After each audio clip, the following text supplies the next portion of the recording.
Pregnancy દરમિયાન કઈ પ્રકારનો ખોરાક લેવો જોઈએ? પ્રેગ્નન્સી દરમિયાન ખોરાક લેવામાં બહુ બધી લોકોને મિથ હોય કે આ વસ્તુ ખાઈએ તો આ થઈ જશે, આ વસ્તુ નહીં ખાઈએ તો આમ થશે. સ્ત્રી છે એમનામાં કોઈ પણ પ્રકારનો પ્રોબ્લેમ કે ઇસ્યુ નથી, પણ એમનો હસબન્ડ હોય એમના સિમેન્ટમાં કોઈ પણ પ્રકારનો ઇસ્યુ છે તો એમને આઈવીએફ કરાવવું જોઈએ. લાઈફસ્ટાઈલ ખરાબ થઈ થતી ગઈ છે, ફૂડ ચેન્જ થઈ ગયા છે, પોલ્યુશન, અને આ બધાને કારણે હસબન્ડની અંદર પણ પ્રોબ્લેમ આવે છે. તો આઈવીએફ ટેકનિક શું છે? કપલ આવે અમારી પાસે, એની અંદર જે બેન હોય એની અમુક સર્ટેન મેડિસિન અથવા ઇન્જેક્શન આપીને એને બીજ બનાવવામાં આવે અને બીજ મોટું થાય. પ્રેગ્નન્સી દરમિયાન એવું લોકોનું માન્યતા હોય છે કે 5 મહિને બાળક ફરે ત્યારે જ ખબર પડતી હોય છે, તો આ હકીકત શું છે આમની? ઘણી વખત પેશન્ટોની અંદર અવેરનેસ ન હોય, ખ્યાલ ન હોય, એટલે અમારે ત્યાં આવે ને 1.5 મહિનાની પ્રેગ્નન્સી થાય એટલે 6 વીક સુધીમાં એને ધબકારા જનરલી આવી જતા હોય. આઈવીએફ ક્યારે કરાવવું જોઈએ? સૌપ્રથમ તો પ્રેગ્નન્સી રહેતી ન હોય તો આપણે એની નેચરલ પ્રેગ્નન્સી કઈ રીતે રહેતી હોય એ આપણે થોડુંક સમજવું જોઈએ. કોઈ પણ વ્યક્તિ છે આઈવીએફ કરાવે છે તેની માટે યોગ્ય ઉંમર કેટલી હોવી જોઈએ? આઈવીએફ માટેની કોઈને ગર્ભાશયમાં ગાંઠ હોય તો ગર્ભાશય ઘટાડવું જ પડે, અને નાની ઉંમરે ગર્ભાશય ઘટાડી શકાય, એનાથી કોઈ નુકસાન થાય ખરું? કયા કેસોમાં છે આઈવીએફ ના કરાવવી જોઈએ? બીજું, સ્ત્રીઓને એવી માન્યતા હોય છે કે ભાઈ ગર્ભાશય કાઢી નાખશું તો માસિક આવવાનું બંધ થઈ જશે અને એના હિસાબે શરીરમાં ગરમી નીકળવાનું ચાલુ થશે. આ સાચું છે?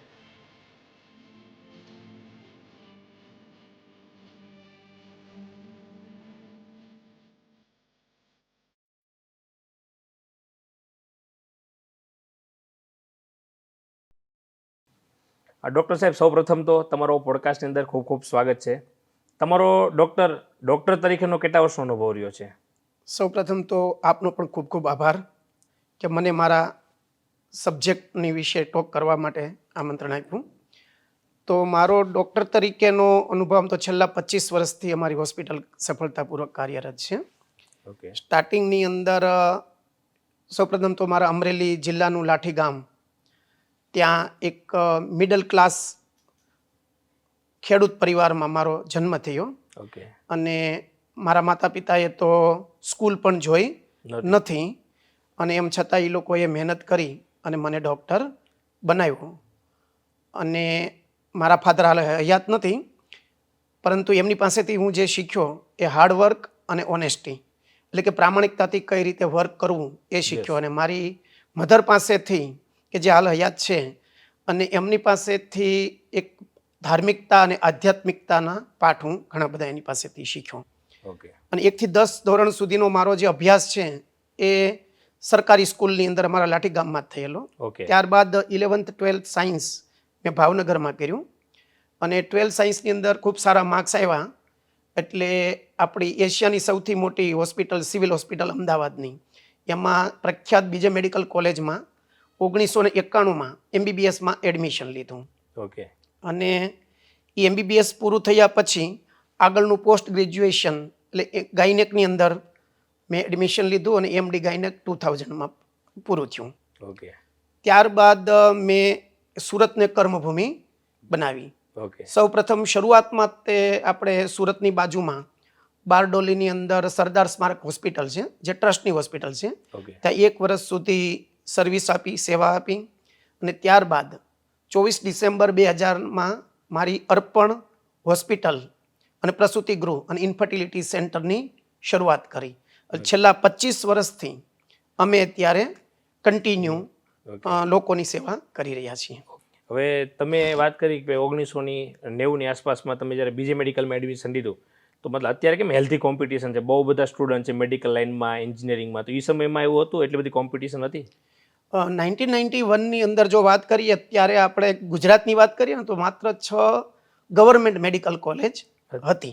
ત્યારે કોઈ પ્રાઇવેટ મેડિકલ કોલેજ નહોતી. અને ત્યારે એવું હતું કે તમારે જો પર્સેન્ટેજ આવે તો જ તમે મેડિકલમાં એડમિશન લઈ શકો. આજે થોડીક સ્થિતિ જુદી છે. આજે રિક્વાયરમેન્ટ મુજબ ઘણી બધી મેડિકલ કોલેજો બની ગઈ, ઘણી બધી કોમ્પિટિશન વધી ગઈ, અને એને લીધે માર્ક્સ તો લાવવા જ પડે સારા, પણ જો માર્ક્સ ઓછા આવ્યા હોય તો તમને એક ઓપોર્ચ્યુનિટી પણ છે કે તમે પેમેન્ટ સીટની અંદર પણ એડમિશન લઈને ડૉક્ટર બની શકો. જ્યારે અમારા વખતે એવું હતું નહીં. કા માર્ક્સ આવે તો ડૉક્ટર બનો, નહીંતર બીજા ફિલ્ડમાં જાઓ. ઓકે. અને તમારો 25 વર્ષનો એક્સપિરિયન્સ છે, તો જ્યારે 25 વર્ષ પહેલાં જ્યારે તમે હોસ્પિટલની શરૂઆત કરી ત્યારે પેશન્ટનો જે એક્સપિરિયન્સ હતો ને અત્યારે 25 વર્ષ પછી જે પેશન્ટનો એક્સપિરિયન્સ છે, શું ડિફરન્સ લાગે છે? ઋત્વિકભાઈ, એમાં ઘણો બધો ફરક થયો છે. અમે જ્યારે 2000ની માં હોસ્પિટલ શરૂઆત કરી ત્યારે ટેકનોલોજી ને એવું બધું ઘણું બધું ઓછું હતું. યસ. પછી ધીરે ધીરે ટેકનોલોજી એટલી બધી વધી ગઈ કે આજે અમને જે પ્રેક્ટિસ કરવાની સરળતા થઈ ગઈ. શરૂઆતની અંદર તો મેં તો સિટીમાં જ સિલેક્ટ કર્યું હતું, એટલે બ્લડ બેંક ને એનેસ્થેટિસ ને એવું બધું મળી રહે. પણ એ સમયે પણ સોનોગ્રાફીનો ક્રેઝ બહુ નહોતો. અમે સ્ટાર્ટિંગથી જ સોનોગ્રાફી લાવ્યા અને એનો ઘણો બધો બેનિફિટ મળ્યો. અને શરૂઆતમાં અવેરનેસ નહોતી લોકોની અંદર. જ્યારે ડિઝીઝમાં બહુ આગળ વધી ગયો હોય ત્યારે જ એ લોકો આવતા. અને શરૂઆતમાં ડિલિવરી, અમે ગાયનેકોલોજીસ્ટ છું એટલે પ્રસૂતિના વિભાગની અંદર હોઉં, તો ત્યારે ડિલિવરીનો ક્રેઝ એવો પણ હતો કે ઘેરે ડિલિવરી કરાવે.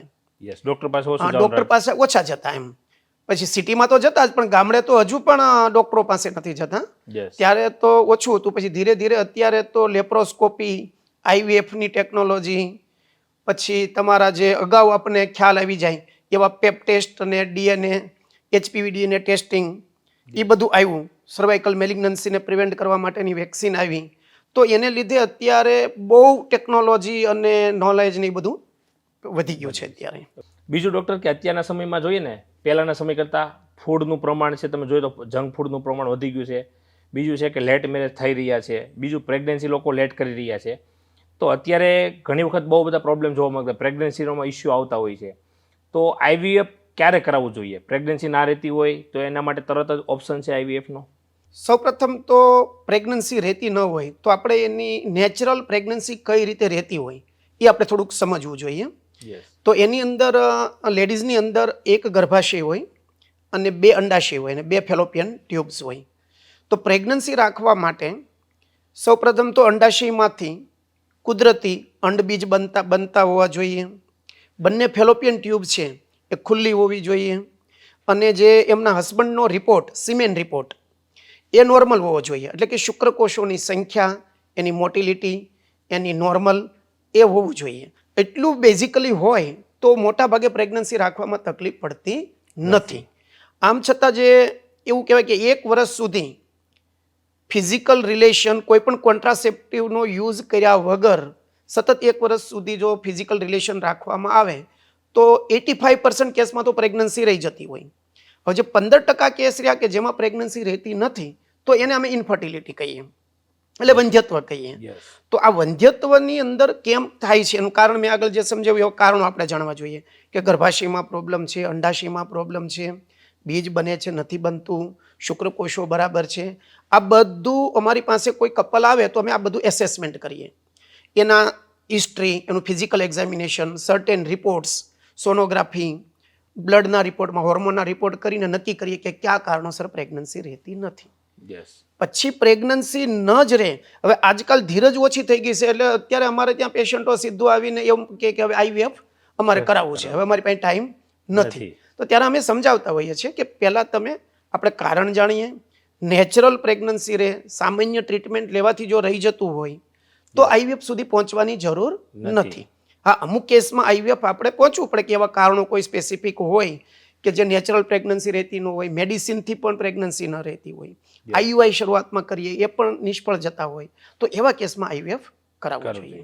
બીજી વસ્તુ તમે કીધું કે ભાઈ ચલો એક લેડી છે, સ્ત્રી છે, એમનામાં કોઈ પણ પ્રકારનો પ્રોબ્લેમ કે ઇસ્યુ નથી, પણ એમનો હસબન્ડ હોય, એમના સિમેનમાં કોઈ પણ પ્રકારનો ઇસ્યુ છે, તો એમને IVF કરાવવું જોઈએ કે કઈ રીતના એ એમની પ્રેગ્નન્સી છે રાખી શકે છે? હા, પહેલા સમયમાં છે ને હસબન્ડમાં રિપોર્ટમાં બહુ પ્રોબ્લેમ નહોતો આવતો.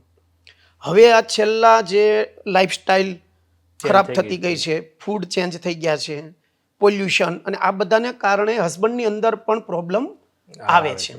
એટલે અમે શરૂઆતમાં જ હસબન્ડના સિમેનનો રિપોર્ટ કરાવીએ અને એ રિપોર્ટને આધારે અમને ખ્યાલ આવે કે ક્યાં તકલીફ છે, કણ ઓછા છે, એનું પ્રોડક્શન થાય છે કે પ્રોડક્શન થાય છે પણ કોઈ નળી બ્લોક થઈ ગઈ છે એટલે બહાર નથી આવતા, કે કયા પ્રોબ્લેમ છે એ કારણ જાણીને એના હોર્મોનના રિપોર્ટ કરાવીએ, એનું સ્ક્રોટલ USG કરાવીએ, કલર ડોપલર, તો એમાં ખ્યાલ આવે કે ભાઈ એની અંદર પણ જો પ્રોબ્લેમ હોય તો પણ એની મેડિસિન પણ આવે અને એનું લાઇફસ્ટાઇલ મોડિફિકેશન કરીએ, મતલબ કે હેલ્ધી લાઇફસ્ટાઇલ કરે, હેલ્ધી ફૂડ્સ ખાય. Yes. અને એનું જો કે વ્યસન હોય, આલ્કોહોલ હોય, સ્મોકિંગ હોય, ટોબેકો હોય, ડ્રગ એબ્યુઝ કરતા હોય તો એ બંધ કરાવીએ. અને તો આવા કેસની અંદર એમાં ઇમ્પ્રૂવ થઈ શકતું હોય. Okay. અને એમ છતાં એ ઇમ્પ્રૂવ ન થાય તો પછી એના કણ ઓછા જ રહેતા હોય તો પછી આઈયુઆઈ, કે આઈયુઆઈ એક સિમ્પલ ટેકનિક છે, એટલી બધી આઈવીએફ જેટલી મોંઘી નથી. તો આઈયુઆઈ ટેકનિકથી પણ જો પ્રેગ્નન્સી ન રહે તો પછી આઈવીએફમાં જવાની જરૂર પડતી હોય. તો આઈયુઆઈ ટેકનિક શું છે? આઈયુઆઈ ટેકનિક એટલે આઈયુઆઈની અંદર જનરલી એવું કરતા હોય કે ભાઈ કપલ આવે અમારી પાસે, એની અંદર જે બેન હોય એની અમુક સર્ટેન મેડિસિન અથવા ઇન્જેક્શન આપીને એને બીજ બનાવવામાં આવે. ઓકે. અને બીજ મોટું થાય ત્યારે એને છૂટું પાડવા માટે ઇન્જેક્શન આપીએ. અને ઇન્જેક્શન આપીએ અને પછી બીજ છૂટું પડે એની આજુબાજુમાં હસબન્ડનું જે સિમેન હોય એને સ્પેશિયલ આઈયુઆઈ લેબની અંદર લઈ જઈ એમાં પ્રોસેસ કરી અને જે સારા સારા કણ હોય, શુક્રકોષો હોય એ કાઢી અને ડાયરેક્ટ ગર્ભાશયમાં જ અમે આઈયુઆઈ કેથેટર દ્વારા જે મૂકીએ એને આઈયુઆઈ ટેકનિક કહેવાય. એમાં રહેવાના ચાન્સ એટલા માટે વધી જાય કે જે સિમેનની અંદર ડેબ્રિસ હોય એની મોટિલિટી વધારી શકાય, એની કાઉન્ટની સંખ્યા વધારી શકાય. અને પછી ઈ સિમેન અમે સીધું અંદર મૂકીએ યુટ્રસમાં તો એ ફેલોપિયન ટ્યુબ્સ પાસે જ્યાં અંડબીજ પડ્યું હોય ત્યાં પહોંચવાની શક્યતા વધી જતી હોય. એટલે આઈયુઆઈથી પણ પ્રેગ્નન્સી રહી જતી હોય ઘણીવાર. ઓકે. અને કોઈ પણ વ્યક્તિ છે આઈવીએફ કરાવે છે તેની માટે યોગ્ય ઉંમર કેટલી હોવી જોઈએ? આઈવીએફ માટેની એવી કોઈ સ્પેસિફિક ઉંમર નથી, મતલબ કે પ્રેગ્નન્સી તો જનરલી 25 to 30 યર્સમાં પ્રેગ્નન્સી રાખી દેવી જોઈએ. અત્યારે કપલ શું કરતા હોય છે કે ભાઈ શરૂઆતમાં એકબીજાને સમજવામાં સમય પસાર કરે અને પોતે કેરિયર હોય, કારણ કે પહેલા કેરિયર વિમેન જે છે એ મોટા ભાગે કોઈ જોબ નહોતા કરતા, હવે છેલ્લા 10 વર્ષથી જોબ કરતા થયા છે. એટલે એ પોતે પોતાના જોબમાં સેટ થાય અને પ્રોફેશનમાં સેટ થાય અને ત્યારબાદ પ્રેગ્નન્સી રાખવી એવું વિચારતા હોય. એમ કરતાં કરતાં ઘણી વખત 30 યર્સ ઉપર જતા રહે તો પછી અંડબીજ બનવાની કેપેસિટી અને બીજા પ્રોબ્લેમ આવવાની શક્યતા વધી જાય. એટલે યોગ્ય ઉંમરે પ્રેગ્નન્સીનું પ્લાનિંગ કરી દેવું જોઈએ. અને એ પ્રેગ્નન્સીનું પ્લાનિંગ કરવામાં આવે તો આઈવીએફ સુધી પહોંચવાની જરૂર જ ન પડે. પણ ઘણા ખરા કેસ અમારે ઘણી વખત એનઆરઆઈ પેશન્ટો આવતા હોય કે એની પાસે ટાઈમ બહુ ઓછો હોય. હવે એ અહીંયા આવીને સીધું એમ જ કે અમારે આઈવીએફ કરાવવું છે, કારણ કે ફોરેનની અંદર આઈવીએફ બહુ મોંઘી ટ્રીટમેન્ટ છે અને ત્યાં સમય લાગતો હોય. હવે અહીંયા આવે એટલે સીધું આઈવીએફનું કે એટલે અમે પહેલાં એને સમજાવીએ, એસેસમેન્ટ કરીએ. અને માનો કે અમુક કેસ હોય કે ભાઈ 35 વર્ષ કરતાં વધારે ઉંમર થઈ ગઈ હોય, કુદરતી પ્રેગ્નન્સી રહેવાના ચાન્સ ન હોય, આઈયુઆઈના ચાન્સ ન હોય, તો એવા કેસની અંદર અમે આઈવીએફની સલાહ આપતા હોઈએ. ઓકે. આઈવીએફની શક્યતા કેટલી છે? આઈવીએફની સફળતાનો દર ઇન્ટરનેશનલ સ્ટાન્ડર્ડ મુજબ જો જોઈએ તો 40-50% હોય. 40-50% મીન્સ કે કોઈ કપલ કે 100 કપલ હોય એને આઈવીએફ પ્રેગ્નન્સી કરાવી તો ફર્સ્ટ સાયકલની અંદર જ 40 to 50 ને પ્રેગ્નન્સી રહી જાય. અગેન આ સફળતાનો દર એની ઇટિયોલોજી એટલે કે એનું કારણ શું છે ને એના ઉપર હોય. અમુક કેસની અંદર રિઝલ્ટ ઓછા ટકામાં મળે. ઘણી વખત ગ્રેડ 3 ગ્રેડ 4 એન્ડોમેટ્રિયોસિસ હોય, અથવા તો જે જેન્ટ્સની અંદર એટલે કે ભાઈની અંદર શુક્રકોષો બહુ જ ઓછા હોય અથવા તો નહિવત હોય અથવા હોય જ નહીં. તો એવા કેસમાં એનું સેલ્ફ આઈવીએફની અંદર સફળતાનો દર ઓછો થઈ જાય. બીજું કે આ આઈવીએફની પૂરી પ્રક્રિયા કરાવે છે તો આમ સમય જનરલી કેટલો લાગતો હોય છે? પ્રોસેસની અંદર આખી આઈવીએફની પ્રોસેસ આપણે જો સમજીએ, જે રીતનું આઈયુઆઈ હતું તો આઈવીએફની અંદર કોઈ કપલ અમારી પાસે આવે તો એના પહેલાં એસેસમેન્ટ કરીએ, રિપોર્ટ્સ કરીએ.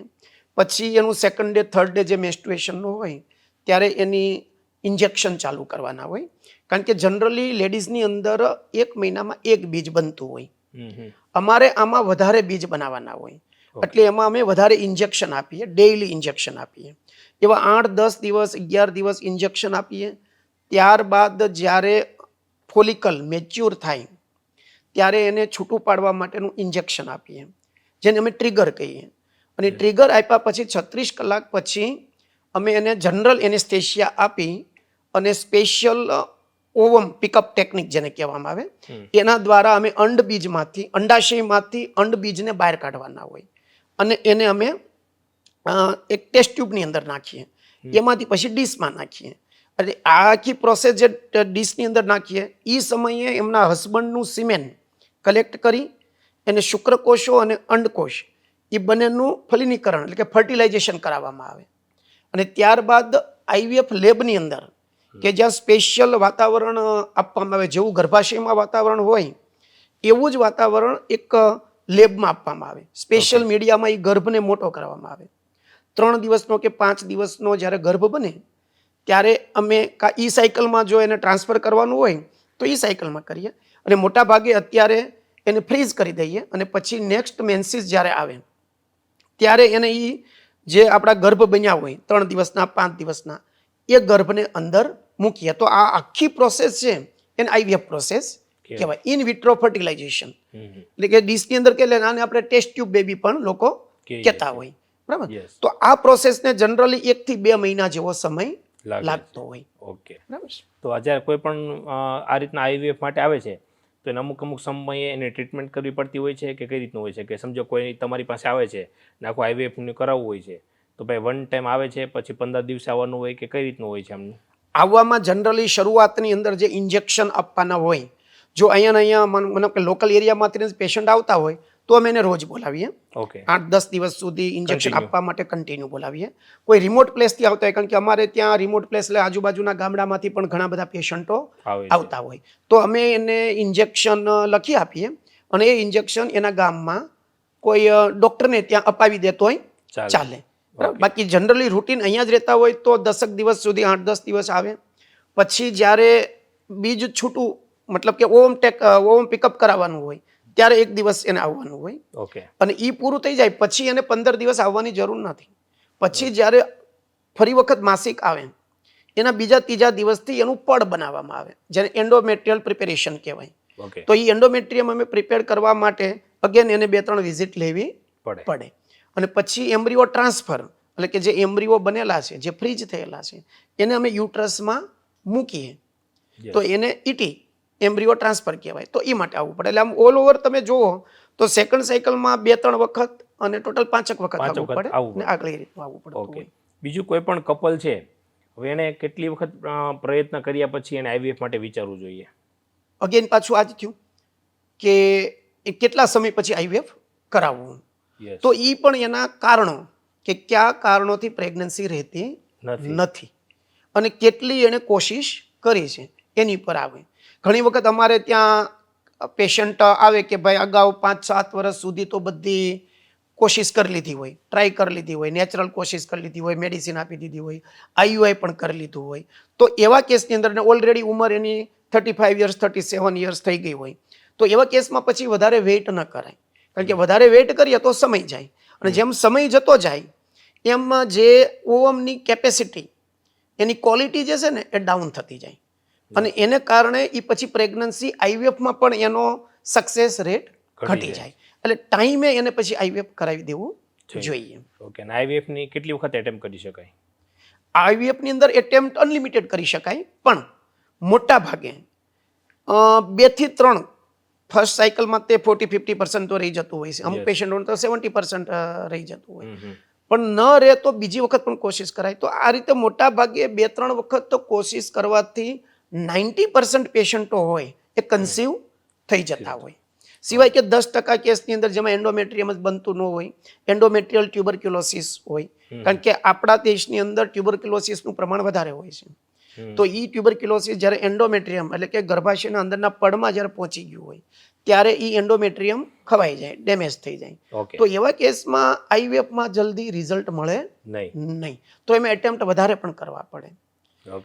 ઘણી વખત સ્પમ જ ન હોય, એઝોસ્પર્મિયા હોય, તો એવાની અંદર અમારે જે સ્પમની અંદર રિટ્રાઈવલ ટેકનિક દ્વારા ટેસે દ્વારા એ સ્પમને બહાર કાઢવામાં આવે, કારણ કે બહાર નથી આવતા, પણ અમે એક સ્પેશિયલ ટેકનિક દ્વારા સર્જરી દ્વારા ટેસ્ટિસમાંથી એના સ્પમ લઈએ અને એને ફ્રીઝ કરી અને એમના જે અંડબીજ હોય એની સાથે એનું ફર્ટિલાઇઝેશન કરી અને એ પણ પ્રેગ્નન્સી રહી શકે.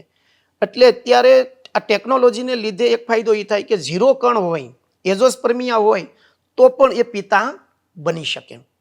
પણ એના માટે થોડીક લેન્ધી પ્રોસેસ હોય, થોડીક ખર્ચાળ હોય, એટલે એમાં ધીરજ રાખવી પડે. બીજું કે કોઈ વ્યક્તિ આઈવીએફ કરાવે છે અને આઈવીએફ સફળ પણ થઈ જાય છે અને પછી એમને બીજું બાળક કરવું છે તો નેચરલી ગર્ભધારણ થઈ શકે? હા, એવું બની શકે. એવું ઘણી વખત પહેલી પ્રેગ્નન્સી રહેતી ન હોય, આઈવીએફ કરાવ્યું, પછી એક વખત પ્રેગ્નન્સી રહી ગઈ, ડિલિવરી થઈ ગઈ, એક બચ્ચું થયું, પછી અમે ઘણી વખત એવું જોતા હોઈએ કે બીજી ત્રીજી વખતે સીધું પેશન્ટ આવે ત્યારે એને 2 to 3 મંથ પ્રેગ્નન્સી હોય. હવે એ સમયે પ્રેગ્નન્સી કેમ રહી, એટલે એક ઘણા વખત ક્વેશ્ચન થાય. તો આની અંદર મેઇન સ્ટ્રેસ ફેક્ટર હોય છે. ઓકે. સ્ટ્રેસ એટલે ટેન્શન. કે લેડીઝને પ્રેગ્નન્સી જ્યારે રહેતી ન હોય ને ત્યારે આખું એ જે કપલ બહુ સ્ટ્રેસમાં હોય. એને કારણે એની અંદર જે સ્ટ્રેસ હોર્મોન હોય, એડ્રિનાલિન છે, કોર્ટિસોલ છે, તો આ રિલીઝ થતા હોય એને કારણે હોર્મોનલ ઇમ્બેલેન્સ થતું હોય. અને ઇમ્બેલેન્સ થાય એટલે પછી કંટાળી જાય ને પછી પ્રેગ્નન્સી આઈવીએફથી રહે. પછી એક વખત પ્રેગ્નન્સી રહી જાય એટલે રિલેક્સ થઈ જાય, યસ. ખુશ થઈ જાય, ડર હોય નીકળે. ડર હોય નીકળી જાય. Yes. એટલે પછી એ સમયે શું થાય કે ઓલા સ્ટ્રેસ હોર્મોન નીકળતા ન હોય અને એને એકદમ હેપીનેસ હોર્મોન યસ. કે જે ડોપામિન, સિરોટોનિન જે હોય છે, ઓક્સિટોસિન હોય છે, યસ. એન્ડોર્ફિન હોય, તો આ રિલીઝ થાય એને કારણે હોર્મોનલ બેલેન્સ થાય. હોર્મોન બેલેન્સ થાય એટલે કુદરતી પ્રેગ્નન્સી ઘણી વખત રહી જાય. એવા ઘણા બધા કિસ્સામાં બને છે આવું. ઓકે. કે ફર્સ્ટ પ્રેગ્નન્સી હોય આઈવીએફ થી આઈવીએફ થી હોય સેકન્ડ અને નોર્મલ. બીજી સેકન્ડ સી નોર્મલ થઈ હોય, મતલબ નોર્મલ કન્સેપ્શન થયું હોય. ઓકે. અને કયા કેસોમાં છે આઈવીએફ ના કરાવવી જોઈએ?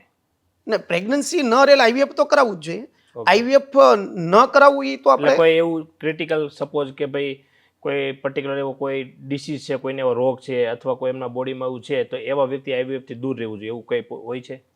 એટલે બહુ આઈવીએફની કોશિશ કરવાથી એવું બની શકે કે એને અંડબીજ વધારે બનાવવામાં આવતા હોય. અંડબીજ વધારે બનાવવામાં આવે એટલે એને, અને લેડીઝની અંદર અંડબીજ ફિક્સ હોય, મતલબ કે 13 યર્સથી શરૂ કરીને 45 યર્સમાં દર મહિને એક એક અંડબીજ બનતું હોય. એવું અંડબીજ એક સાથે બનાવવામાં આવે તો એને પ્રીમેચ્યોર મેનોપોઝ આવવાની શક્યતા રહે. યસ.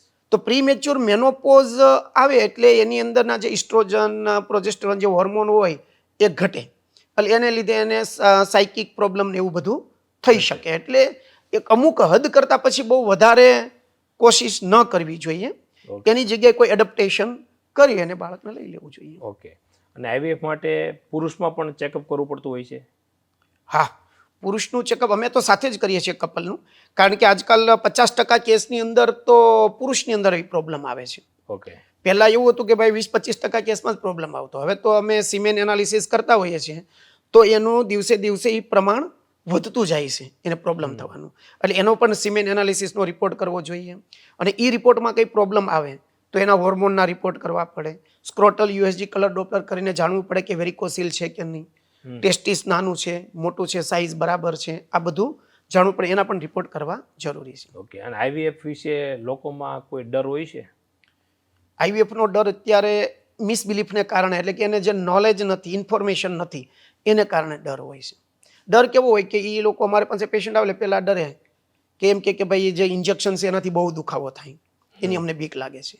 બીજું કે તમે જ્યારે અંડબીજ કાઢશો ત્યારે અમને દુખાવો થશે તો, અમને કંઈક તકલીફ થશે તો, એટલે એ એક બીક હોય. બીજું બીક એ હોય કે આઈવીએફની અંદર પ્રેગ્નન્સી કરીએ તો બીજાનું બાળક હશે, બરાબર, પ્રેગ્નન્સી રહી ગયા પછી વધારે આરામ કરવો પડશે, આવી એક મિસબિલીફ હોય છે. Yes. પણ એવું હોતું નથી. અત્યારે લેટેસ્ટ ટેકનોલોજીની અંદર તો ઇન્જેક્શન એવા સરસ આવી ગયા છે કે જે બહુ ઓછા પેઇનફુલ, સેજ પણ નહીવત પેઇનફુલ હોય. ઓકે. અને જે ઓમ ટેકનિક, ઓમ પિકઅપની ટેકનિક છે એ પણ જનરલ એનેસ્થેશિયામાં કરવામાં આવે એટલે પેશન્ટને કોઈ પેઇન ન થાય, કંઈ ખ્યાલ ન આવે, 2 કલાકમાં તો એને રજા મળી જાય.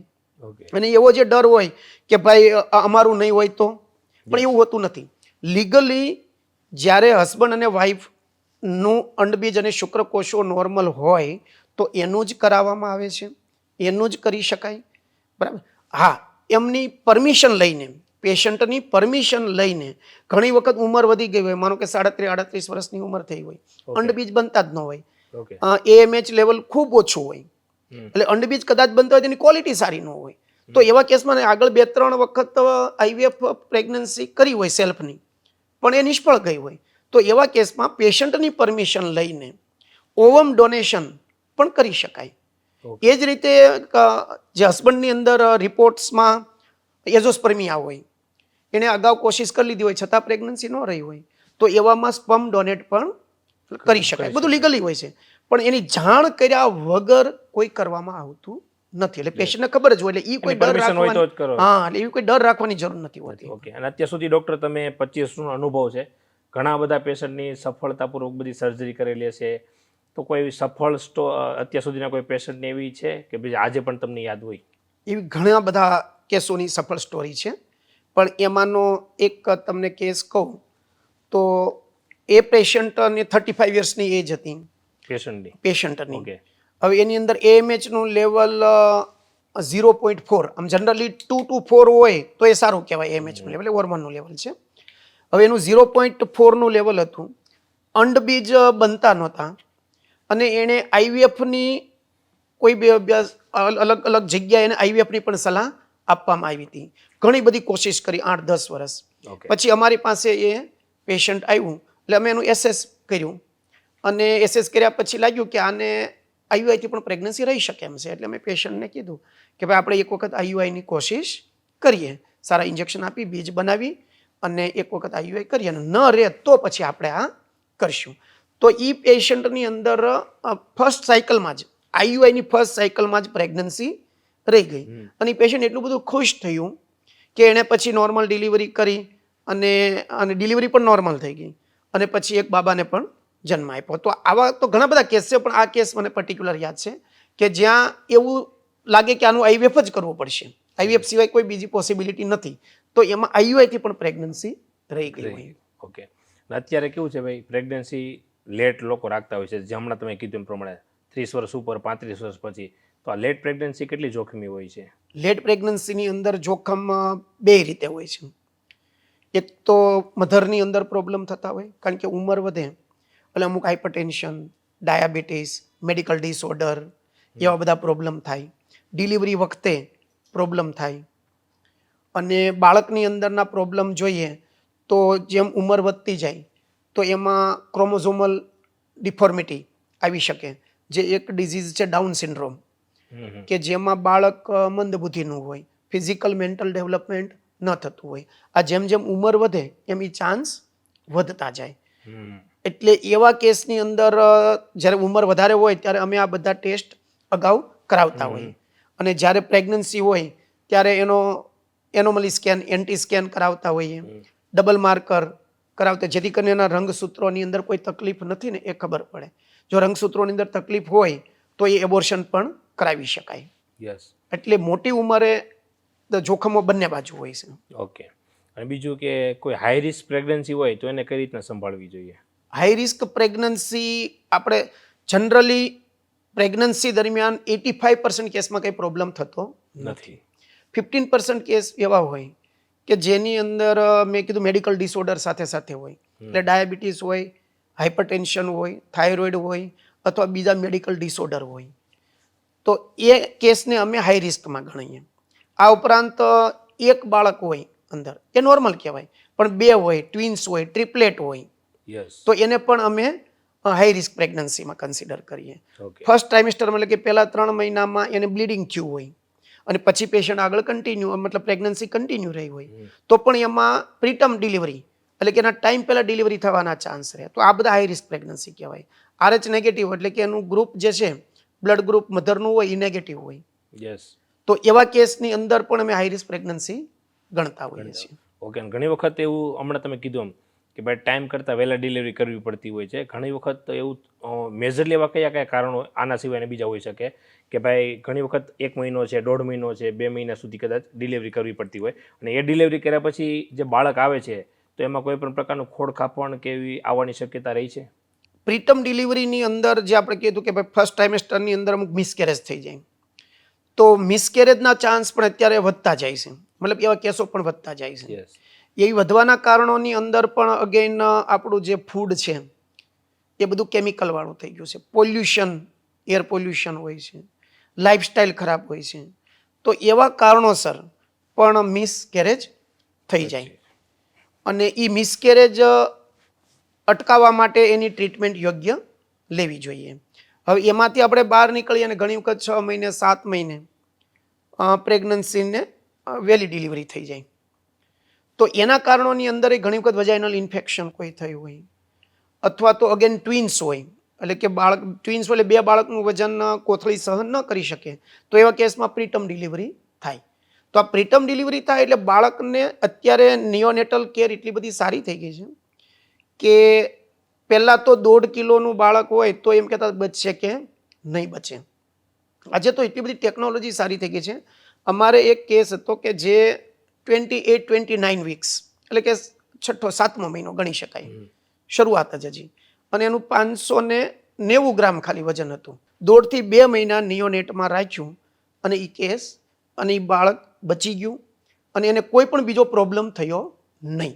એટલે યોગ્ય નિયોનેટલ કેર જો આપવામાં આવે તો એ બાળકમાં એવો કોઈ ખાસ પ્રોબ્લેમ થતો નથી. હા, એનું પીડિયાટ્રિશિયન બધું ન્યુરોલોજિકલ એસેસમેન્ટ કરતા જ હોય છે અને એ બધું જોતા હોય એના માટે. ઓકે.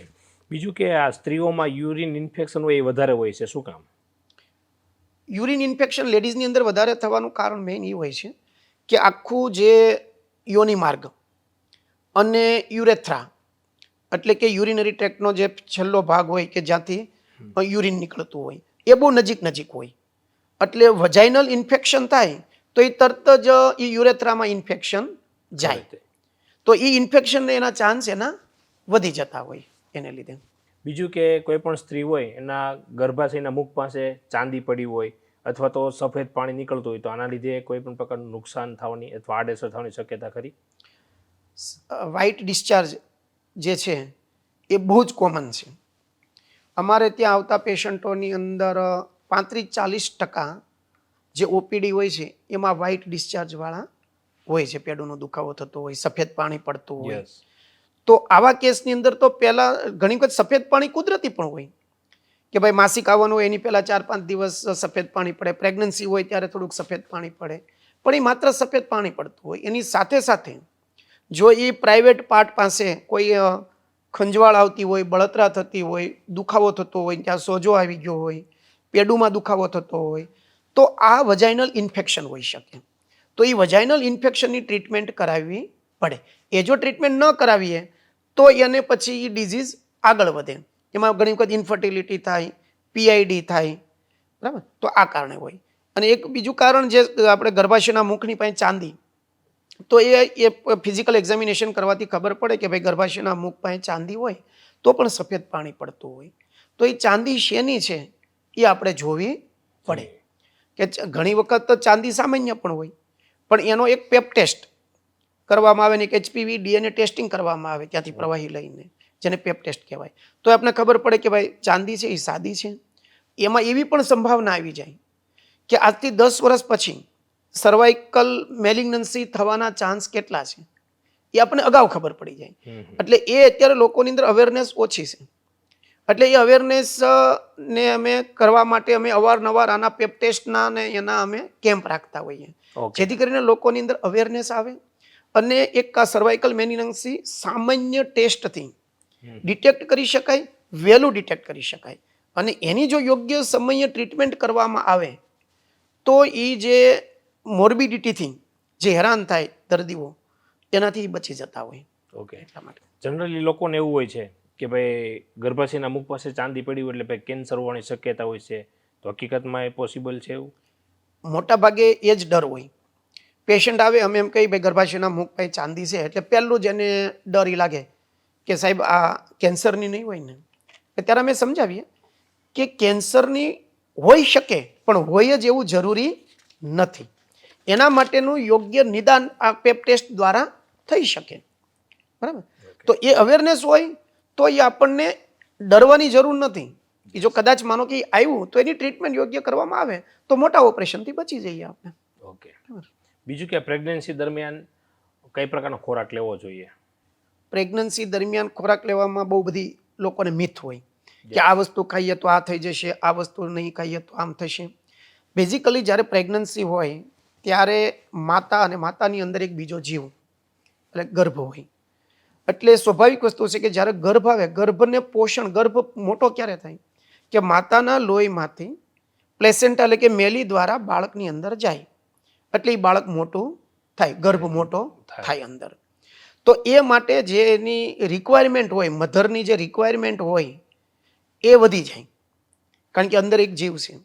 તો એ જે રિક્વાયરમેન્ટ પૂરી થાય એવો ખોરાક લેવો જોઈએ. એટલે કે એની અંદર આયર્નની રિક્વાયરમેન્ટ વધી જતી હોય, કેલ્શિયમની રિક્વાયરમેન્ટ વધી જતી હોય, વિટામિન્સ અને પ્રોટીન આની રિક્વાયરમેન્ટ વધી જતી હોય. હવે આ રિક્વાયરમેન્ટ ફૂડ દ્વારા જો પ્રોવાઈડ ન થઈ શકે, મોટાભાગે પ્રોવાઈડ નથી થતી, આજના ખોરાક મુજબ મોટાભાગે પ્રોવાઈડ નથી થતી, એટલે અમે સપ્લિમેન્ટ તરીકે પણ એને આયર્ન, કેલ્શિયમ, વિટામિનની ગોળી અને પ્રોટીન આપતા હોઈએ છીએ. એટલે આ વસ્તુ જમવી વધારે જોઈએ. અને જમવાની અંદર પણ આ બધી વસ્તુ મળે જ છે, જેમ કે લીલી શાકભાજી, દૂધ વધારે પીવું જોઈએ, કઠોળ, ડ્રાય ફ્રૂટ્સ, ખાલી ફ્રૂટ્સ. તો આ બધું લેવામાં આવે ને તો એને આ પ્રોબ્લેમ ઓછા થાય ડેફિશિયન્સીના. અને અમુક ફ્રૂટ ખાવા જોઈએ, અમુક ફ્રૂટ ન ખાવા જોઈએ એવી પેલી હોય. કેરીની સિઝનમાં અમને એવું કહેવા આવે કે સાહેબ કેરી ખવાય, તો હવે કે ભાઈ કેરી ખાવામાં કંઈ વાંધો નહીં, પણ કેલરી બહુ વધી ન જાય એનું ધ્યાન રાખવું.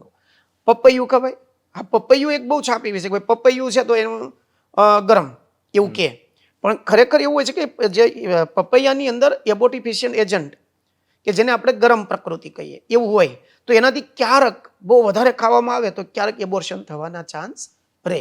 એટલે એવી વસ્તુથી પછી જંક ફૂડ, ફાસ્ટ ફૂડ, બહારનું જમવાનું એ બધું અવોઇડ કરવું જોઈએ. ઓકે.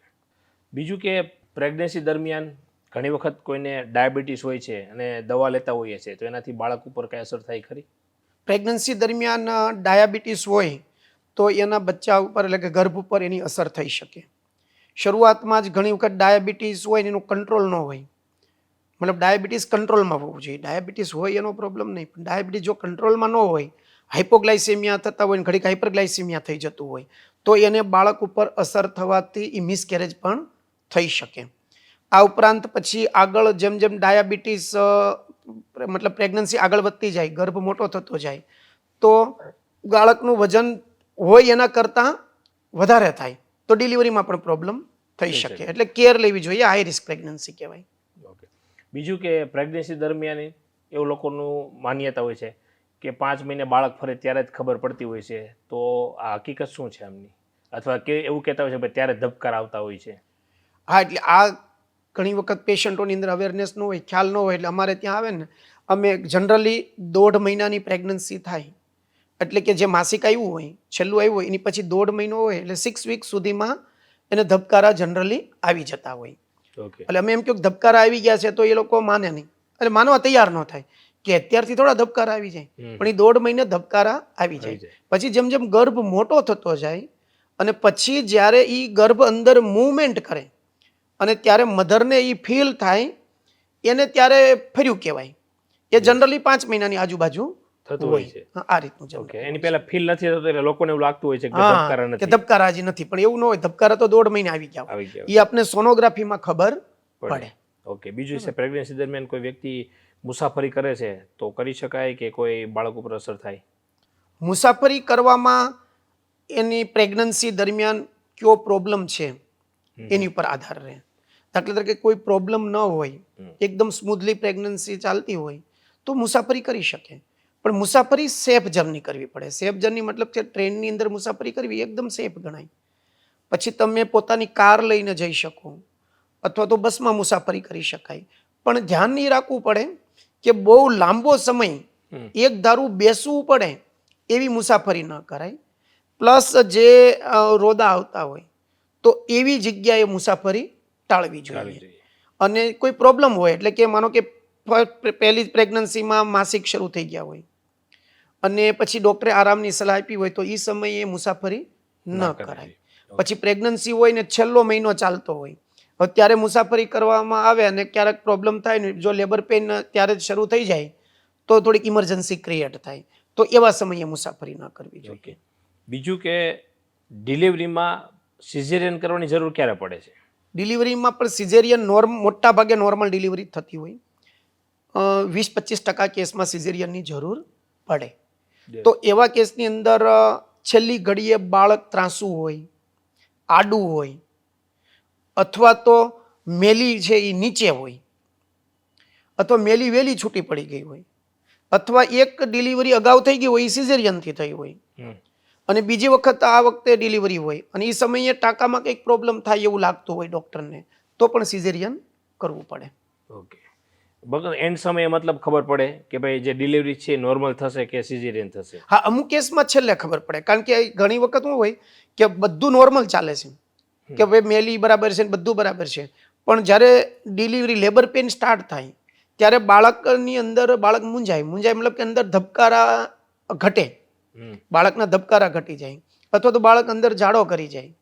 તો આવા કેસની અંદર અને બહુ રાહ જોવા છતાં પણ નીચે બાળક ખસે જ નહીં, ડિલિવરી થઈ કેમ જ ન હોય, તો આવા કેસમાં પણ આપણે ડિલિવરી અગાઉ આપણને ન લાગ્યું હોય કે આને નોર્મલ થશે કે સિઝર થશે, પણ છેલ્લી ઘડીએ આવા કેસની અંદર પણ સિઝેરિયન કરવું પડે. ઓકે. બીજી વસ્તુ, ઘણા બધા લોકોને એવો ડર હોય છે ભાઈ સિઝેરિયન શું કામ નથી કરવા માંગતા કે ભાઈ મારું વજન વધી જશે, મારું પેટ છે ફૂલી જશે, તો આ હકીકત શું છે? બસ આ પણ એક બહુ ગેરમાન્યતા ચાલે છે કે ભાઈ લગભગ 80% પેશન્ટો જે આવતા હોય આગળ સિઝર થયેલું હોય કે મારું આ સિઝર થયા પછી પેટ ફૂલી ગયું કે વજન વધી ગયું. ખરેખર સિઝેરિયનને કારણે કોઈ વજન વધી જાય કે પેટ ફૂલી જાય એવું નથી, પણ જે વજન વધે છે એ શેના કારણે વધે છે કે સિઝેરિયન પછી જનરલી માતાઓ આરામ કરતા હોય અને એ સમયે વધારે કેલરીવાળો ડાયટ લેવામાં આવે, કારણ કે આપણે કાઠિયાવાડીની અંદર એક રિવાજ છે કે ભાઈ લાડવા ને શીરો ને એવું બધું આપવું, ભારે ખોરાક આપવો. હવે એવો હેવી કેલરીવાળો ડાયટ આપવામાં આવે અને આ બાજુ આરામ કરતા હોય એટલે એ ચરબી વધે, અને ચરબી મોટા ભાગે લેડીઝની અંદર પેટ ઉપર જમા થાય, એટલે એને એમ લાગે કે આ પેટ ફૂલી ગયું, વજન વધી ગયું. તો એનો યોગ્ય ફિઝિયોથેરાપિસ્ટ પાસે જઈને અથવા તો યોગ્ય ડૉક્ટર પાસે જઈને એનું વેઇટ મેનેજમેન્ટ, ચરબીનો લોસ આ બધું કરાવી શકાય.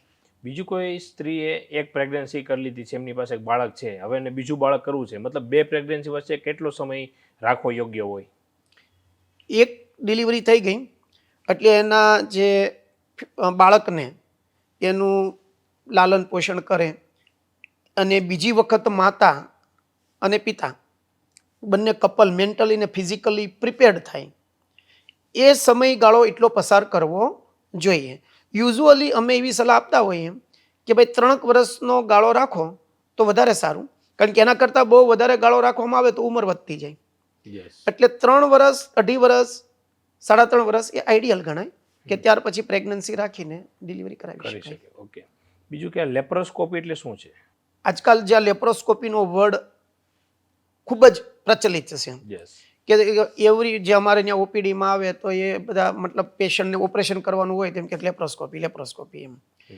તો લેપ્રોસ્કોપી એટલે આપણે જે દૂરબીન કહીએ કે ભાઈ જે એબ્ડોમન ઉપર 2 થી 3 હોલ પાડવામાં આવે અને એમાં દૂરબીન અંદર નાખવામાં આવે લેપ્રોસ્કોપ, અને એ અમે કેમેરાથી જોઈ અને અમે ટીવીમાં અમને આખું અંદરનું સ્ટ્રક્ચર બતાય અને એના દ્વારા અમે ગર્ભાશયનું ઓપરેશન, પછી અંડાશય કાઢવાનું ઓપરેશન કે પછી અંડાશય ગર્ભાશયના કોઈ પ્રોબ્લેમ હોય, ગાંઠ હોય એ કાઢવાના ઓપરેશન એમાં કરતા હોઈએ. ફેલોપિયન ટ્યુબ ખુલ્લી છે કે બંધ એ પણ અંદર જોતા હોઈએ. તો આ એક લેપ્રોસ્કોપી આને કહેવાય. ઓકે. અને કઈ સ્થિતિમાં લેપ્રોસ્કોપી કરવી જરૂરી હોય છે? દરેક કેસમાં લેપ્રોસ્કોપી ઓપરેશનની જરૂર નથી.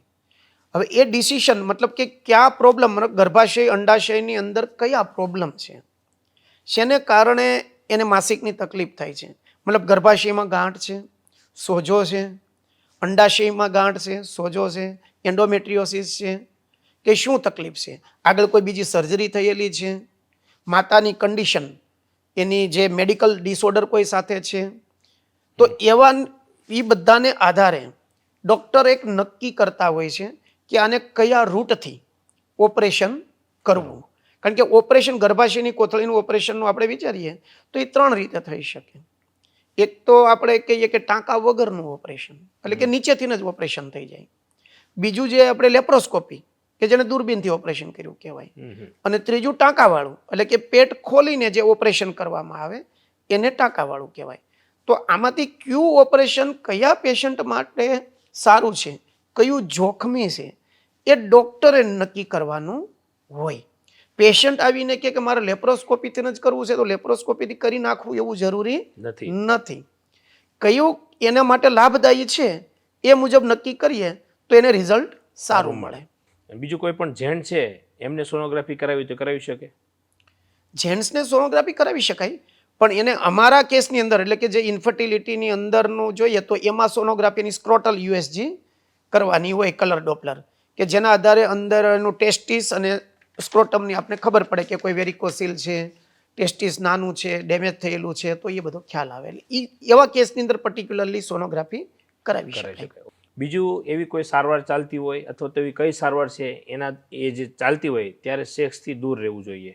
જનરલી સેક્સથી દૂર રહેવું જોઈએ. કઈ ટ્રીટમેન્ટ ચાલતી હોય એટલે ઘણી વખત તો માનો કે વજાઇનલ ઇન્ફેક્શન થઈ હોય, વ્હાઇટ ડિસ્ચાર્જની ઇન્ફેક્શન હોય, તો હવે એ સમય એ વ્હાઇટ ડિસ્ચાર્જની અમુક ઇન્ફેક્શન જે છે એ સેક્સ્યુઅલ કોન્ટેક્ટ દ્વારા એકબીજાને થઈ શકે. તો એ સમયે સેક્સ્યુઅલ કોન્ટેક્ટ કરવો હોય, સંબંધ રાખવો હોય તો કોન્ડોમનો ઉપયોગ કરવો જોઈએ. પ્લસ બીજું કે માનો કે કોઈ બે પાર્ટનર છે, હસબન્ડ વાઈફ, એકને HIV છે અથવા તો ઝેરી કમળો એટલે કે HBsAg છે, તો આવા કેસની અંદર પણ ટ્રાન્સમિટ થાય. ઓકે, હસબન્ડમાંથી વાઈફમાં જઈ શકે, વાઈફમાંથી હસબન્ડમાં જઈ શકે. તો આવા કેસની અંદર સેક્સ્યુઅલ રિલેશન ન રખાય અથવા તો રાખવો હોય તો અગેન બેરિયર કોન્ટ્રાસેપ્ટિવ એટલે કે કોન્ડોમનો ઉપયોગ કરે તો આ ઇન્ફેક્શન એકબીજામાં ક્રોસ ન થાય. એટલે આવી કોઈ ટ્રીટમેન્ટ ચાલતી હોય ત્યારે થોડુંક આ કેર લેવી જોઈએ. બીજું કે ઘણી બધી સ્ત્રીને માસિકનો પ્રોબ્લેમ હોય છે, તો માસિકનો પ્રોબ્લેમ શું કામ થતો હોય છે? માસિક જેને આપણે મેન્સ્ટ્રુઅલ કહીએ, તો એ મેન્સ્ટ્રુએશન દર મહિનામાં એક વખત 5 થી 7 દિવસ કે 4-5 દિવસ મીડિયમ ક્વોન્ટિટીમાં આવતું હોય અને દુખાવો ન થતો હોય તો એને નોર્મલ મેન્સ્ટ્રુએશન કહેવાય. એમાં કંઈ પણ ફેરફાર થાય એટલે કે જલ્દી માસિક આવવા મળે, 20 દિવસે, 15 દિવસે, અથવા તો બહુ લેટ થાય, 1.5 મહિને, 2 મહિને, અથવા તો માસિક આવે ત્યારે વધારે આવે, ક્લોટ પડતા હોય કાળા, અથવા પેડુમાં દુખાવો થતો હોય, તો આને આપણે એબનોર્મલ મેન્સ્ટ્રુએશન કહેવાય, માસિકની તકલીફ કહેવાય. તો અગેન આ માસિકની તકલીફ શેને કારણે છે એ જોવું પડે. કોઈ સ્ટ્રક્ચરલ ડિફેક્ટ છે, સ્ટ્રક્ચરલ ડિફેક્ટ મતલબ કે જે ગર્ભાશય છે તો ગર્ભાશયમાં કોઈ પ્રોબ્લેમ હોય, ગર્ભાશયની અંદર ગાંઠ હોય અથવા તો મસો હોય, અંદર સોજો હોય, ફૂલી ગઈ હોય, અંડાશયમાં કોઈ ગાંઠ હોય, તો આવા પ્રોબ્લેમ હોય તો એને કારણે પણ માસિકની તકલીફ થઈ શકે. આ ઉપરાંત હોર્મોનલ ઇમ્બેલેન્સ થાય, PCOD હોય અથવા થાઇરોઇડનો પ્રોબ્લેમ હોય, પ્રોલેક્ટિનની અંદર હાઇપર પ્રોલેક્ટિનનું લેવલ વધી જતું હોય, તો એને કારણે પણ માસિકની તકલીફ થઈ શકે. હવે એવું બની શકે ભાઈ કોઈને માસિકની તકલીફ છે અથવા તો અનિયમિત માસિક આવે છે તો એને પ્રેગ્નન્સી રહેવામાં પ્રોબ્લેમ થઈ શકે એવું? હા, એવું બની શકે. અનિયમિત માસિક કેમ આવે છે? પેલું તો કારણ કે અગેન અનિયમિત માસિક મતલબ કે ક્યારેક મહિને આવી જાય, ક્યારેક 1.5 મહિને આવે, તો ક્યારેક પાછું 15 દિવસે આવી જાય, અને આપણે ઇરેગ્યુલર સાયકલ અનિયમિત માસિક કહેવાય. તો અનિયમિત માસિક થવાના કારણોમાં અગેન મેં કીધું કે ભાઈ કોઈ થાઇરોઇડનો પ્રોબ્લેમ હોય, અથવા તો એને હાઇપોથાઇરોઇડિઝમ અથવા હાઇપરથાઇરોઇડિઝમ હોય, પ્રોલેક્ટિન વધી જતું હોય, અથવા તો એને આપણે ડિસફંક્શનલ યુટ્રાઇન બ્લીડિંગ કહીએ, અને PCOD. તો PCODની અંદર આવું ઇરેગ્યુલર સાયકલ બહુ વધારે હોય, તો એ PCODને કારણે જે બીજ છે એ બીજ બરાબર બનતા ન હોય તો એને પ્રેગ્નન્સી લેટ રહે અથવા તો રહે નહીં, એવા પ્રોબ્લેમ એમાં થઈ શકતા હોય. ઓકે. બીજું કે જનરલી કેવું હોય છે કે ભાઈ 50 વર્ષે માસિક આવવાનું બંધ થઈ જતું હોય છે, તો એનાથી જે સેક્સ્યુઅલ લાઈફ હોય એ સ્ટોપ થઈ જાય છે? જે 50 વર્ષે માસિક બંધ થઈ જાય, આપણે ઇન્ડિયન લેડીઝની અંદર જોવામાં આવે તો 47 વર્ષની આજુબાજુ એવરેજ છે, એની આજુબાજુમાં માસિક આવતા બંધ થઈ જાય. માસિક આવતા બંધ કેમ થાય? તો કે ભાઈ 13-14 વર્ષની ઉંમરે માસિક શરૂ થાય અને 45-50 વર્ષે માસિક બંધ થાય. એટલે અંડબીજ અંદર બનતા બંધ થાય એટલે માસિક બંધ થાય. તો માસિક બંધ થાય એને મેનોપોઝ કહેવાય. તો આ મેનોપોઝ દરમિયાન જે ઇસ્ટ્રોજન નામનો જે હોર્મોન છે એ ઘટતો હોય, બીજા કેમિકલ્સ, બીજા હોર્મોન્સ પણ એમાં સાથે સાથે ઘટતા હોય, તો એને કારણે લેડીઝની અંદર એક બેચેની રહેતી હોય, થાક લાગતો હોય, આખું બોડીમાં દુખાવો થતો હોય, શરીરની અંદર માસિકની અનિયમિતતા થતી હોય, મૂડ સારો ન હોય ત્યારે એન્ઝાયટી હોય, ડિપ્રેશન આવતું હોય, ચીડિયો સ્વભાવ થઈ જતો હોય, તો આવા બધા કારણે. અને બીજું એની અંદર યુરોજેનાઇટલ સિમ્ટમ આવે, એટલે કે જ્યારે ઇસ્ટ્રોજન ઘટે ત્યારે એના પ્રાઇવેટ પાર્ટ એટલે કે વજાઇનાની અંદર લુબ્રિકેશન જે થવું જોઈએ, જે ભીનાશ આવવી જોઈએ એ ભીનાશ ના આવે. આ ઉપરાંત એની અંદર જે સેક્સ્યુઅલ ડિઝાયર હોય એ ઓછું થઈ જાય.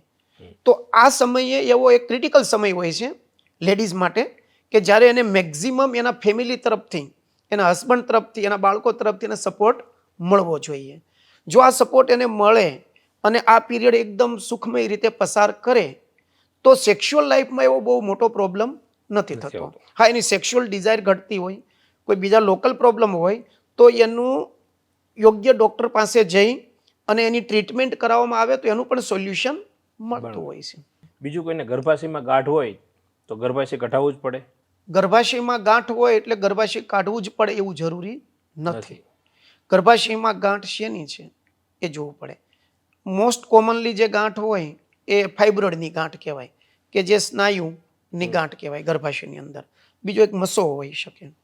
તો આ જે છે એ સાદી ગાંઠ હોય, એ કોઈ બહુ તકલીફવાળી ના હોય. હા, એ જે ગાંઠ છે એને કારણે માસિક વધારે આવતું હોય, દુખાવો રહેતો હોય, એ ગાંઠ વધારે મોટી થતી હોય તો એવા કેસની અંદર ઓપરેશન કરાવવું પડે.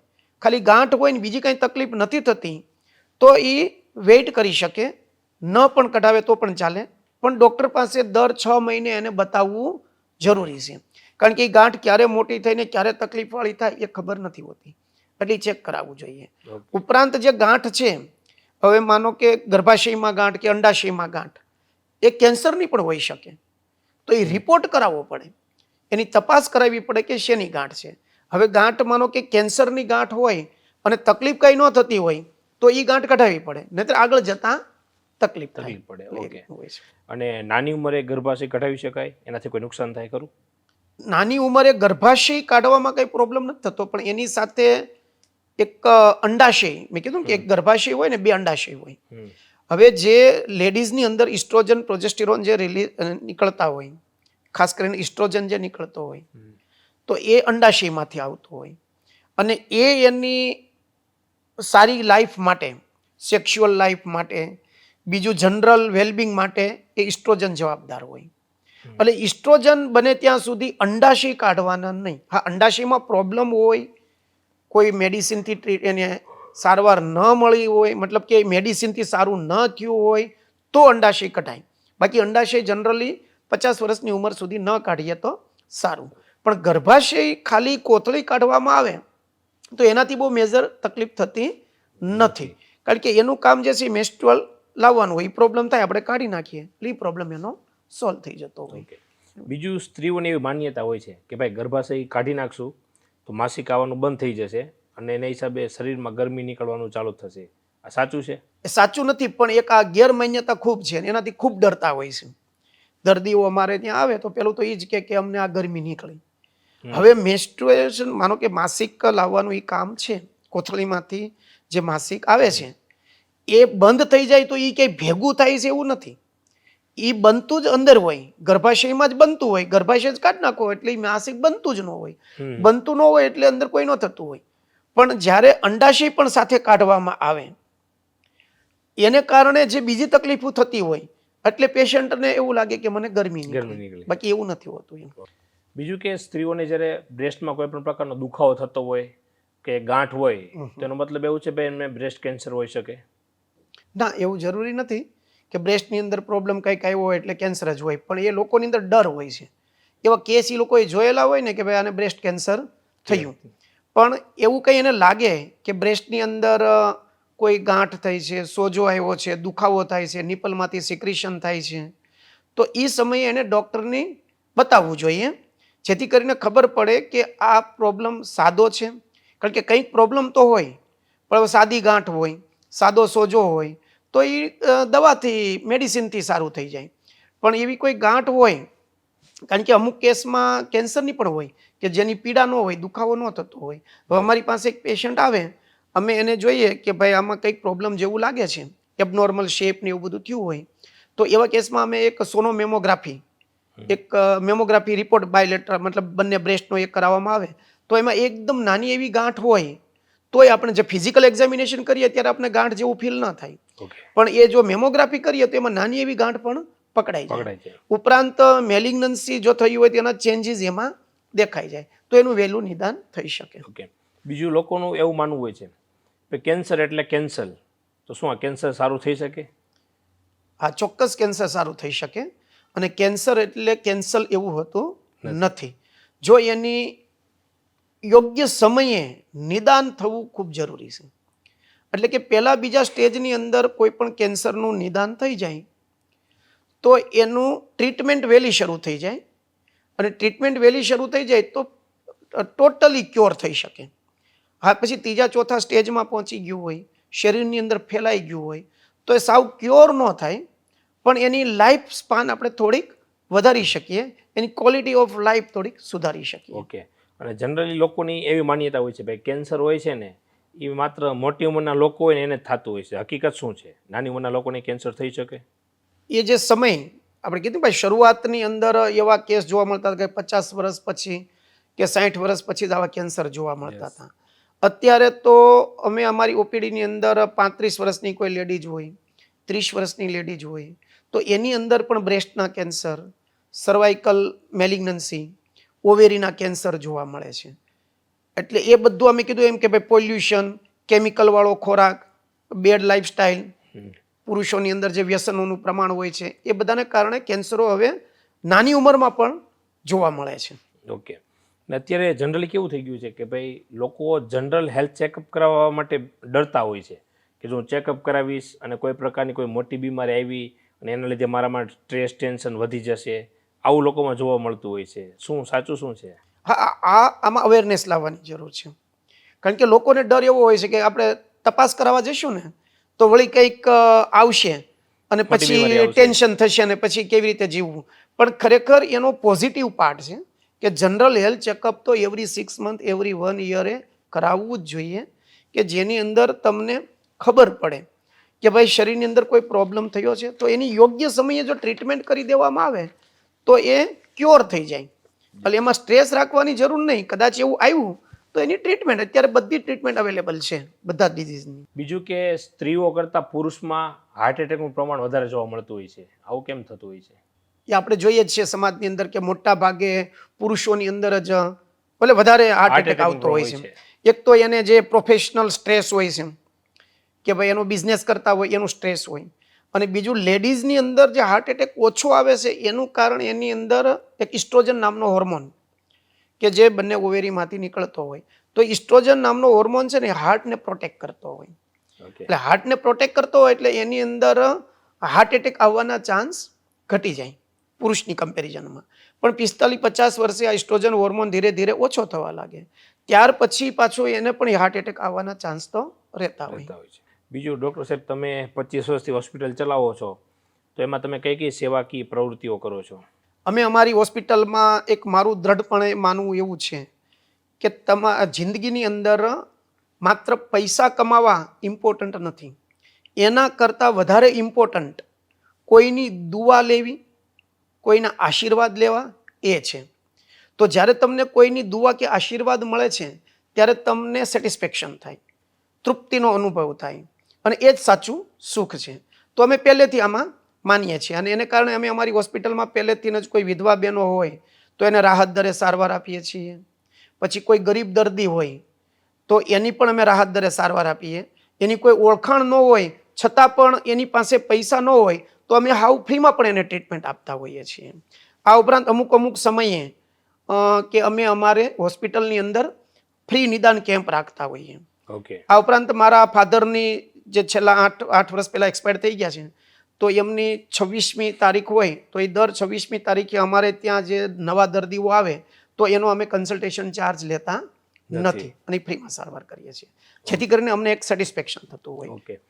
બીજું, તમે હમણાં તમારી હોસ્પિટલની સિલ્વર જ્યુબિલી સેલિબ્રેટ કરી રહ્યા છો, તો અત્યાર સુધીની જર્નીમાં તમને એવું શું લાગે છે કે કયા કયા વ્યક્તિનો સપોર્ટ, સાથ સહકાર રહ્યો છે જેના લીધે અહીંયા સુધી તમે પહોંચી શક્યા હોય? કોનો આભાર માનવા માંગો છો? 24 ડિસેમ્બર 2000થી અમે હોસ્પિટલની શરૂઆત કરી અને આજે 25મું વર્ષ અમે એક સિલ્વર જ્યુબિલી તરીકે ઉજવી રહ્યા છીએ. તો એની અંદર અમે જ્યાં સફળ થયા એમાં સૌથી પ્રથમ તો હું જે આભાર માનું એ પરમપિતા પરમાત્માનો, કે જેણે મને એટલી શક્તિ આપી અને શક્તિને આધારે એક ઉત્સાહ સાથે આ 25 વર્ષથી અત્યારે પણ અમે એ કાર્યરત છીએ અને કામ કરી રહ્યા છીએ. ત્યારબાદ મારા માતા પિતા કે જે પોતે અનએજ્યુકેટેડ હતા, એની આર્થિક સ્થિતિ સારી નહોતી છતાં પણ મને ભણાવીને જે ડૉક્ટર બનાવ્યો તો એનો પણ હું ખૂબ આભાર માનું છું. અને ત્યારબાદ મારા 2 મોટા ભાઈ, મારી બેન કે જેને મને મેન્ટલ સપોર્ટ આપ્યો, એમનો પણ આભાર માની રહ્યો છું. અને સૌથી વધારે તો મારી લાઈફ પાર્ટનર, મારી વાઈફ સંગીતા, કે જે હાઉસવાઈફ છે, પણ એનો ખૂબ આભાર એટલા માટે માનું છું કે અમારી જે ફિલ્ડ છે, ગાયનેક ને પ્રસૂતિનું જે ફિલ્ડ છે ને, ઇમરજન્સી ફિલ્ડ ગણાય, કે 24/7 અમારી હોસ્પિટલનું ધ્યાન રાખવું પડે કે ક્યારેક કયું પેશન્ટ આવે એ નક્કી ઇમરજન્સી ગમે ત્યારે આવી શકે. તો અડધી રાત્રે પણ અમારે ઘણી વખત ઘરેથી હોસ્પિટલમાં જવું પડે, અથવા તો કોઈ સોશિયલ ફંક્શનમાં અમે હોઈએ તો એ સોશિયલ ફંક્શનને છોડીને પણ અમારે હોસ્પિટલમાં આવવું પડે. તો આ સમયે જે સંગીતાએ જે અમારો વ્યવહાર જાળવી રાખ્યો અને જે ઘરનો વહીવટ કર્યો, અને અત્યારે પણ એ કરી રહી છે બહુ સફળતાપૂર્વક, તો એનો માટેનો હું ખૂબ આભાર માનું છું. મારા બંને બાળકો કે જે સ્મિત, જે કેનેડા અત્યારે હેલ્થમાં સ્ટડી કરી રહ્યો છે, અને મારી ડોટર આશ્વી કે જે ફિઝિયોથેરાપિસ્ટ છે, અને એ પણ યુએસએમાં ફિઝિયોથેરાપિસ્ટ જોડે અમે મેરેજ કરેલા છે. તો એ બે બાળકોનો અભ્યાસ કરાવવાનો, એમનું પણ બાળપણનું ધ્યાન રાખવાનું, આ બધી જવાબદારી એણે ખૂબ સારી નિભાવી, જેથી કરીને હું મારા ફિલ્ડની અંદર પ્રાયોરિટી આપી અને આ હું સેવા કરી રહ્યો છું. તો એનો પણ ખૂબ આભાર માનું. અને સૌથી વધારે અમારે ત્યાં છેલ્લા જે 25 વર્ષથી અમે જે હોસ્પિટલનું ઓપનિંગ કર્યું ત્યારથી ફિમેલ નર્સિંગ સ્ટાફ અમારી હોસ્પિટલમાં છે. તો એ હોસ્પિટલના સપોર્ટ વગર અહીંયા પહોંચવું બહુ શક્ય હોતું નથી. તો એનો પણ હું ખૂબ આજે આભાર માનું છું. અને છેલ્લે મારા જે દર્દીઓ, કે જે બહેનો, જે પરિવાર અમારા ઉપર એટલા વર્ષોથી જે વિશ્વાસ રાખી, ભરોસો રાખી અને અમારી હોસ્પિટલમાં જે ટ્રીટમેન્ટ લે છે, એનો પણ ખૂબ આભાર માનું છું. અત્યારે અમારી હોસ્પિટલની અંદર જે દીકરીનો જન્મ અમારી હોસ્પિટલમાં થયો હોય, અત્યારે એમને પ્રેગ્નન્સી હોય અને એમની ડિલિવરી અમે કરાવતા હોઈએ, એટલે કે 2 પેઢીથી અમે એમની ડિલિવરી કરાવીએ. એટલો એને જે ટ્રસ્ટ જાળવી રાખ્યો, તો એનો અમે જેટલો આભાર ઓછો માનીએ એટલો ઓછો પડે, માટે એનો પણ ખૂબ આભાર માનીએ છીએ. ઓકે ડૉક્ટર સાહેબ, લાસ્ટ સવાલ આ પોડકાસ્ટનો, તંદુરસ્તી માટે તમારે કોઈ પણ પ્રકારની 5 ટિપ્સ આપવી હોય તો તમે કઈ આપો? સૌ પ્રથમ તો આપણે ખબર છે કે પહેલું સુખ તે જાતે નર્યા. તો પોતે જો સ્વસ્થ હશે તો બાકીનું બધું સારું થઈ જશે. ઉપરાંત જો પોતે સ્વસ્થ સારું હશે તો તમે જે કાંઈ બિઝનેસથી કે પ્રોફેશનથી જે કમાણા છો તો એને તમે સુખીપૂર્વક ભોગવી શકશો. તો આના માટે સૌ પ્રથમ તો ફૂડ, જે હેલ્ધી લાઈફસ્ટાઈલ, કે કેવો ખોરાક લેવો જોઈએ, તાજો, ઘરનો બનાવેલો, પૌષ્ટિક અને બેલેન્સ ડાયટ હોવો જોઈએ, કે જેની અંદર કોમ્પ્લેક્સ કાર્બોહાઈડ્રેટ મળતા હોય, પ્રોટીન મળતું હોય, હેલ્ધી ફેટ મળતું હોય, ફાઈબર, મિનરલ્સ અને વિટામિન મળતા હોય. અને બીજી વસ્તુ એક્સરસાઇઝ, કે દર અઠવાડિયે 5 દિવસ 30 મિનિટ રોજ એક્સરસાઇઝ કરવી જ જોઈએ, જેની અંદર જોગિંગ આવે, રનિંગ આવે, સ્વિમિંગ, સાયકલિંગ, યોગાસન, જીમમાં જઈને પણ એક્સરસાઇઝ કરી શકાય. બરાબર. અને મેન્ટલ હેલ્થ માટે મેડિટેશન, પ્રાણાયામ કરી શકાય. અને સ્લીપ બહુ ઇમ્પોર્ટન્ટ છે. આજે લોકોની સ્લીપ બહુ અનિયમિત થઈ ગઈ છે, કે મોડે સુધી જાગતા હોય અને મોડે ઉઠે. એના કરતાં એક 6 to 8 અવરની સાઉન્ડ સ્લીપ લેવી જોઈએ, અને વહેલું સૂવું જોઈએ અને વહેલું ઉઠવું જોઈએ. તો સ્લીપ, એક્સરસાઇઝ, ફૂડ અને એક જનરલ હેલ્થ ચેકઅપ, કે દરેક વ્યક્તિએ અમુક સમયે એનું જનરલ હેલ્થ ચેકઅપ કરાવવું જોઈએ. અને હેલ્થ ચેકઅપમાં કંઈ પણ ડિઝીઝ આવ્યો તો ગભરાયા વગર, ડર્યા વગર, સ્ટ્રેસ આવ્યા વગર એની યોગ્ય સમયે ટ્રીટમેન્ટ કરવી જોઈએ, સારવાર કરાવવી જોઈએ. તો આ 5 ટીપનું જો ધ્યાન રાખવામાં આવે તો માણસ સ્વસ્થ રહી શકે. અને છેલ્લે કે વ્યસન ન કરવું જોઈએ. આજે વ્યસનનું પ્રમાણ વધી ગયું છે, વ્યસનનું ફોર્મ વધી ગયું છે. પહેલાં તમાકુવાળા માવા ખાતા હતા, તો અત્યારે ફેશનમાં સિગરેટ પીવે, આલ્કોહોલને, ડ્રગ એબ્યુઝ કરે, એને એ લોકો સ્ટેટસ ગણે, તો યંગ જનરેશન ખાસ કરીને. તો આ બધા વ્યસનોથી દૂર રહેવું જોઈએ. તો એટલી વસ્તુ ધ્યાનમાં રાખવામાં આવે તો પોતે એકદમ સારી લાઈફ જીવી શકે, સ્વસ્થ લાઈફ જીવી શકે. Okay, thank you doctor. ખૂબ સરસ મજાનું અમારા જેટલા પણ વ્યુઅર્સ છે ને તમને સારું નોલેજ આપેલું. ઘણા બધા મિથ્સ છે એ પણ દૂર થશે. અને સ્પેશિયલ સમય કાઢીને આવવા માટે તમારો ખૂબ ખૂબ આભાર. તમારો પણ ખૂબ આભાર કે આજે તમે મને એક વિમેન હેલ્થ વિશે મારા થોટ્સ રજૂ કરવાનો મોકો આપ્યો. Thank you very much.